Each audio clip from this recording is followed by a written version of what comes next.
नमस्कार, मी रुही स्वागत करते रुहीज किचनमध्ये। आज एक जबरदस्त अशी रेसिपी तुमच्याबरोबर शेअर करते।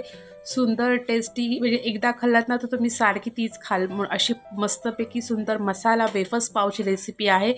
खूप टेस्टी, लहानांपासून मोठ्यांपर्यंत सगळ्यांना आवडेल अशी सुंदर अशी रेसिपी आहे। त्यामुळे व्हिडिओ अजिबात स्किप न करता व्यवस्थित शेवटपर्यंत बघा आणि नक्की ट्राय करा ही रेसिपी आणि मला लगेच कमेंट्स करून सांगा तुम्हाला रेसिपी कशी वाटली ती। इतकी सुंदर जबरदस्त अशी आणि झटपट होणारी आणि टेस्टी रेसिपी आहे। चला तर आपण मसाला वेफर्स पावला सुरुवात करूया। इथे एका पॅन मध्ये सुरुवातीला आपण घ्यायचं आहे बटर। बटर चांगलं 2-3 टेबलस्पून आपल्याला लागणार आहे। थोडं बटर आपण आधी घेतलेलं आहे। आता त्या बटरमध्ये मी लसूण एकदम बारीक चिरून टाकलेली आहे। साधारण 2 टेबलस्पून लसूण टाकलेली आहे मी बारीक चिरून। 1/4 टीस्पून लाल तिखट टाकलेला आहे। 1/4 टीस्पून धणे आणि जिराची मिक्स पावडर टाकलेली आहे। 1/4 टीस्पून चाट मसाला आणि बारीक कोथिंबीर थोडीशी चिरून टाकलेली आहे। चवीनुसार मीठ टाकून घ्यायचं आहे त्याच्यामध्ये आणि मस्तपैकी सगळं आपण ना लसूण ती त्या सगळ्या मसाल्यामध्ये छानपैकी अशी परतवून घ्यायची आहे। आपल्याला असं काही भरपूर शिजवायचं नाहीये, पण बऱ्यापैकी आपल्याला ते परतवून घ्यायचं आहे। सुंदर एकदम टेस्टी अशी आपली ती मसाला वेफर्स पावची रेसिपी आहे आणि त्यामुळे व्हिडिओ आवडला तर नक्की लाईक करा, आवडत्या व्यक्तींना शेअर करा आणि रुहीज किचन 22 सबस्क्राईब करा। आता आपण 2 पाव घेते। मी 2 पावाच्या ह्याने हा मसाला सगळा बनवलेला आहे। मी इथे 2 पाव घेतलेले आहेत, त्याच्यानुसार हा सगळा मसाला आहे। त्याच्यामुळे रेसिपी करताना जर जास्त क्वांटिटी पाहिजे असेल तर तशा पद्धतीने मसाला वाढवायचा आहे। आता पावाचे असे मध्यभागी असं तुकडे करून घेतलेले आहेत। आता जो आपण मसाला बनवला होता त्या मसाल्याचं आता आपण परत एकदा परतवून घेतले आणि एकाच मसाल्याचे आपण 2 पार्ट केलेले आहे। 2 असे वेगवेगळे पार्ट केलेले आहेत।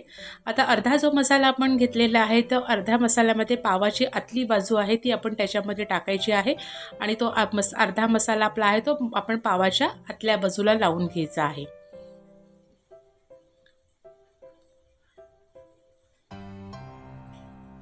हे बघा अशा पद्धतीने आपण आतल्या बाजूला लावून घेतलेला आहे। आता हा जो बाकीचा मसाला आहे, आता आपण काय करायचं त्याच्यामध्ये परत थोडंसं बटरचं क्वांटिटी आपल्याला अजून वाढवायची आहे।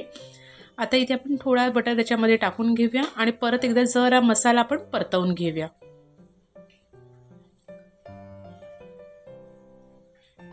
हे बघा अशा पद्धतीने आपण मसाला परतवून घेतलेला आहे, बटर आपला मेल्ट झालेला आहे। आता पावाची जी दुसरी बाजू आहे ती आपण त्याच्यावरती ठेवून दिलेली आहे।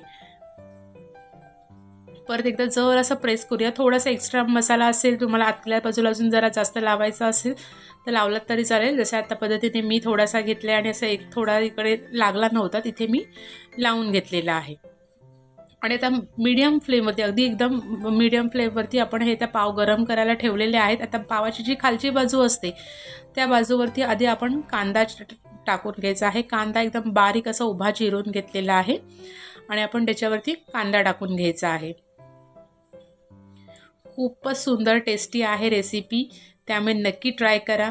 आता टोमॅटो घेतले तर टोमॅटो आपण तिथे लावून घेऊया त्याच्यावरती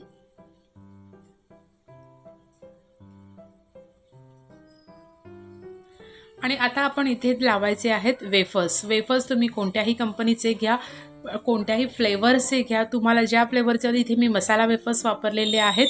फक्त वेफर्सची ही जी लाईन आहे ती आपण डबल लावायची आहे। वेफर्समध्ये लावण्यामध्ये कंजूसी करायची नाही आहे। छानपैकी आता आपण जसं कांदा आणि टोमॅटोचा एक लेयर लावला होता, इथे वेफर्सचे आपण 2 लेयर लावायचे आहेत, त्याने टेस्ट खूपच छान येते। अशा पद्धतीने आपण वेफर्सचे 2 लेयर लावून घेऊया। आता जी दुसरी बाजू आपली पावाची होती ती आपण ह्याच्यावरती लावून घेऊया।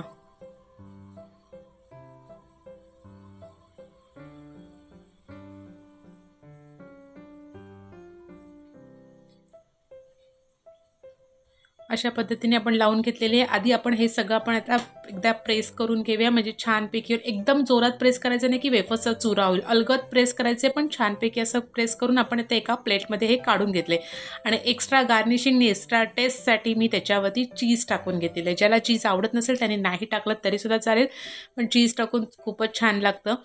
असं चीज त्याच्यावरती टाकून घेऊया आणि थोडीशी आपण कोथिंबीर बारीक चिरलेली गार्निशिंगसाठी आपण त्याच्यावरती टाकून घेतलेली आहे. आणि अशा पद्धतीने एकदम सुपर टेस्टी असं आपले मसाला वेफर्स पाव तयार झालेले आहेत. खूप यम्मी अशी रेसिपी आहे, त्याच्यामुळे नक्की ट्राय करा. आणि रुहीज किचन 22 अजून सबस्क्राईब केले नसेल तर ते पण लगेच सबस्क्राईब करा, कारण अशा सुंदर सुंदर रेसिपी रुहीज किचन 22वर तुम्हाला लवकरात लवकर मिळण्यासाठी सोबत बेल आयकन दाबायला सुद्धा विसरू नका. कशी वाटली रेसिपी मला नक्की कमेंट्स करून सांगा. चला तर भेटूया परत एका सुंदर नवीन रेसिपीसोबत आणि नवीन एका व्हिडिओसोबत. तोपर्यंत रुहीज किचन 22 सबस्क्राईब करा. थँक्यू.